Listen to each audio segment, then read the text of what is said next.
శ్రీ సిద్ధి విఘ్నేశ్వర ఉత్సవ కమిటీ వారి ఆధ్వర్యంలో 2024 సంవత్సరంలో మేము గణపతి నవరాత్రి ఉత్సవాలు జరుపుకోబోతున్నాము। ఈ నవరాత్రి ఉత్సవాలు జరుపుకొని 15.5 ఫీట్లతోని మా గణనాథుడు చేశాము ఈ సంవత్సరము। మరియు ఈ సంవత్సరం మేము ఫోమ్ ఫ్లవర్స్ ద్వారా ఈ వినాయకుడిని తయారు చేయడం జరగబడింది। ప్రతి ఒక్కరూ వచ్చి మా వినాయకుని దర్శనం చేసుకోవాలని కోరుతున్నాము। ఇట్లా సిద్ధి విఘ్నేశ్వర ఉత్సవ కమిటీ పర్యావరణాన్ని కాపాడండి, మట్టి వినాయకుడు పెట్టండి। ప్రతి ఒక్కరు కూడా మట్టి వినాయకుడిని పెట్టుకుంటే చాలా శ్రేష్టము। మట్టి వినాయకుడిని పూజిద్దాం। ఈ విఘ్నేశ్వరుని తయారు చేయడానికి మాకు 12 రోజులు పట్టింది। ఓన్లీ ఫ్లవర్స్ అనేది చేయడానికి 12 రోజులు పట్టింది। ఈ వినాయకుడు మొత్తం తయారు కానీ మినిమం 2 నెలలు పట్టిందండి।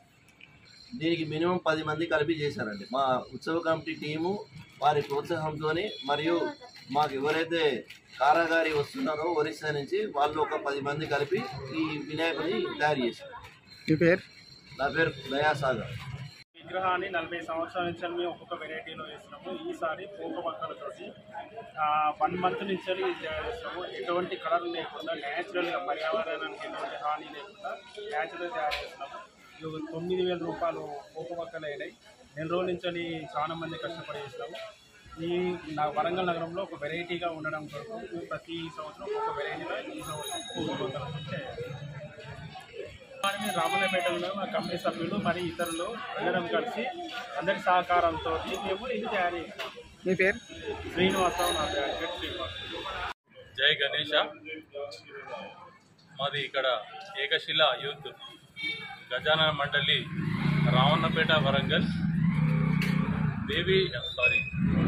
గణపతి నవరాత్రి ఉత్సవాల్లో భాగంగా గత 40 సంవత్సరాల నుండి ఇక్కడ రామన్నపేటలో ఎంతో అంగరంగ వైభవంగా ఎంతో వైభవపేతంగా ఇక్కడ గణనాథుని ప్రతిష్ఠించి గత 20 సంవత్సరాల నుంచి మట్టి వినాయకుడిని స్వామివారిని ఇక్కడ ప్రతిష్ఠించి ఎంతో ఎంతో ఘనంగా ఎంతో వైభవపేతంగా ఇక్కడ పూజలు నిర్వహించుకుంటాము।